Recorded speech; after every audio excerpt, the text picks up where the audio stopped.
حسین شہید ہو گئے. یہ ہے 10 محرم الحرام سن 61 ہجری. کیا مطلب ہے؟ حضور کے انتقال کے ٹھیک 50 برس بعد سن 11 ہجری میں حضور کا انتقال، اور سن 61 ہجری میں حضور کے نواسے اور جن کے بارے میں حضور نے فرمایا سیدہ شباب اہل الجنہ، حضرت حسین شہید کر دیے گئے. اور اس کے بعد اس لشکر نے خیموں کو آگ لگا دی. یہاں نکتہ سمجھ لیجئے آگ کیوں لگائی. انہیں معلوم تھا ہمارے خلاف ڈاکومنٹری پروف موجود ہے وہاں پر، وہ ہمارے خطوط کے تھیلے وہاں موجود ہیں. اگر وہ باقی رہ گئے تو ہماری شامت آ جائے گی، ہمیں کون بچائے گا. ورنہ ظاہر بات ہے کہ اگر تو وہ دشمنی کے انداز میں بات ہوتی تو خواتین کی بھی بے حرمتی کی گئی ہوتی، لیکن نہیں، کسی نے، ظاہر بات ہے کہ خانوادہ نبوت کہ کسی خاتون کی بے حرمتی نہیں کی، قطعاً نہیں کی، قطعاً نہیں کی، قطعاً نہیں کی. لیکن خیمے جلانا ان کی ضرورت تھی تاکہ وہ ریکارڈ جو ہے ان کا وہ تلف ہو جائے، سارے خطوط جو ہیں وہ جل جائیں تاکہ ان کے خلاف ثبوت باقی نہ رہے. یہ عظیم سانحہ کربلا ہے. اب چونکہ یہ ہماری تاریخ کے ان واقعات میں سے ہے جس پر بہت کچھ اختلافات ہیں، مختلف گروہوں کی تعبیرات بہت مختلف ہیں.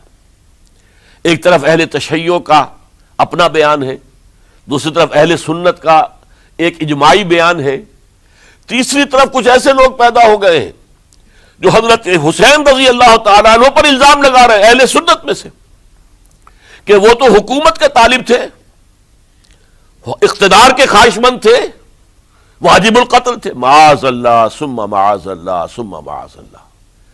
حضرت حسین اگرچہ صغار صحابہ میں سے تھے، یعنی حضور کی حیات طیبہ میں ابھی چھوٹے بچے تھے، لیکن ان کا شمار صحابہ میں ہے.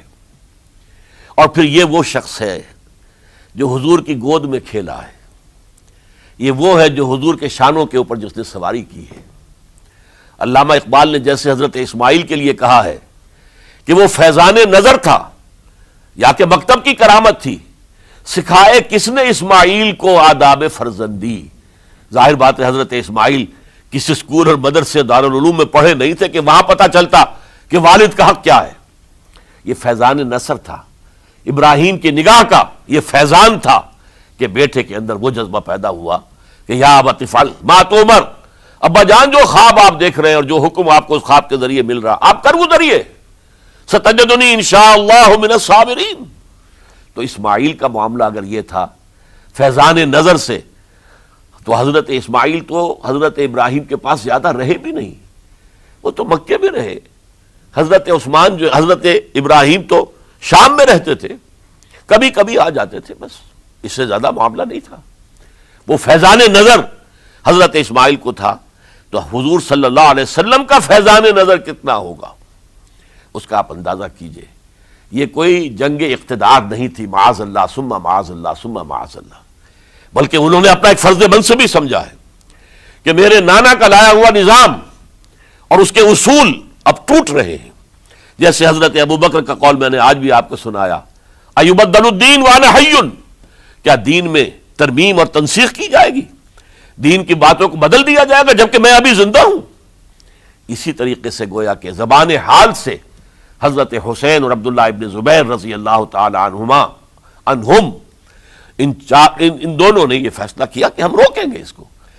آپ اختلاف کر سکتے ہیں کہ حضرت حسین کی رائے صحیح تھی یا حضرت عبداللہ ابن عباس کی رائے صحیح تھی، یہ کہہ سکتے ہیں آپ، لیکن کسی کی نیت پر حملہ نہیں کر سکتے. اسی طریقے سے بعض لوگ جو ہے حضرت عبداللہ ابن عباس، عبداللہ ابن عمر، ان کی نیتوں پر حملہ کرتے ہیں. ان کو تو یزید نے دولت سے خرید لیا تھا، معاذ اللہ ثم معاذ اللہ ثم معاذ اللہ. یہ دونوں جلیل القدر صحابہ ہیں، یہ تو صغار صحابہ میں سے نہیں ہیں، یہ جوان تھے پورے حضور کے زمانے میں، جنگوں میں حصہ لیا ہے. حضرت عبداللہ ابن عمر نے، عبداللہ ابن عباس نے رضی اللہ تعالیٰ عنہما، انہیں کوئی رقم نہیں خرید سکتی تھی، کوئی دولت نہیں خرید سکتی تھی. جو رائے انہوں نے قائم کی دیانتاً قائم کی.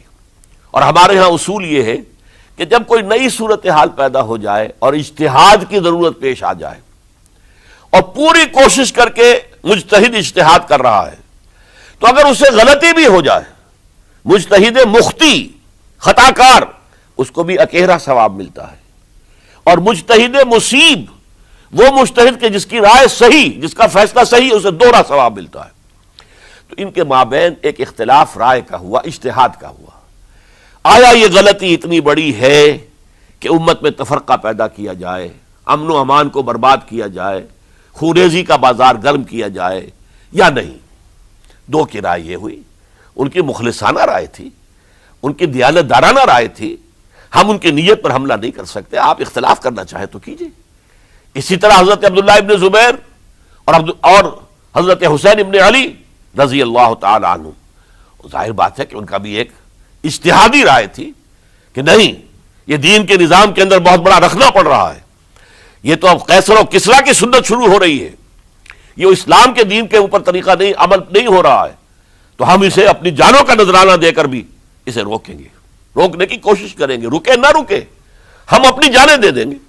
یہ بھی دیانت دارانہ رائے تھی، مخلصانہ رائے تھی، ان کی نیت پر کوئی حملہ کم سے کم اہل سنت والجماعت میں سے کسی شخص کو حق نہیں ہے، اس لیے کہ اہل سنت والجماعت کا کہنا یہ ہے الصحابۃ کلہم عدول، صحابہ جتنے بھی ہیں وہ سب کے سب عدول ہیں، ان میں بدنیتی نہیں آ سکتی، خطا ہو سکتی ہے۔ اہل سنت کے نزدیک معصومیت خاصہ نبوت ہے، نبوت ختم ہو گئی محمد الرسول اللہ صلی اللہ علیہ وسلم پر، آپ کے بعد معصوم کوئی نہیں، ابو بکر بھی معصوم نہیں، عمر بھی معصوم نہیں، عثمان بھی معصوم نہیں، علی بھی معصوم نہیں رضی اللہ تعالیٰ عنہ اجمعین۔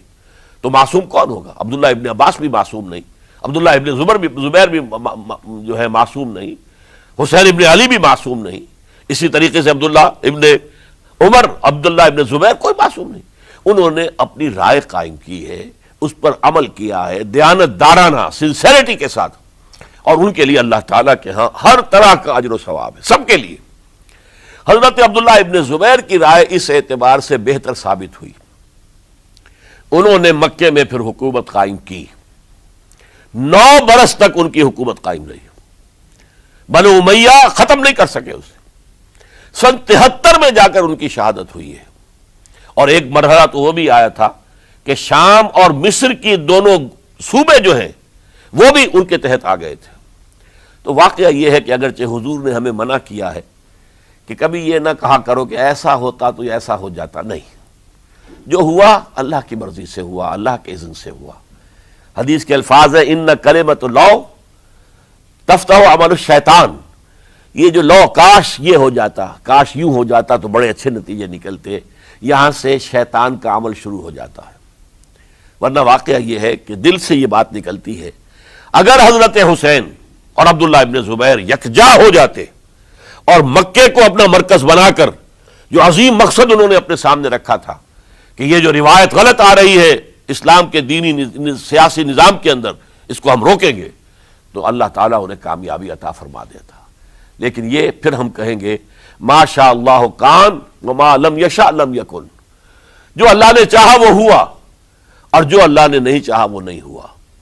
حضرت حسین کو وہ عظیم شہادت اللہ نے دینی تھی، وہ اونچا مقام عطا کرنا تھا، اور پھر ان کی عظیمت، ان کا صبر، ان کا ثبات، ان کا استقلال، معلوم ہوا کہ اللہ تعالیٰ نے انسانوں کے اندر کتنی کچھ طاقت رکھی ہوئی ہے اور کتنی کچھ صلاحیتیں اللہ نے ودیعت کی ہیں۔ وہ جس طرح ڈٹے رہے، کھڑے رہے، واقعہ یہ ہے کہ وہ بھی نوع انسانی کے لیے ہمیشہ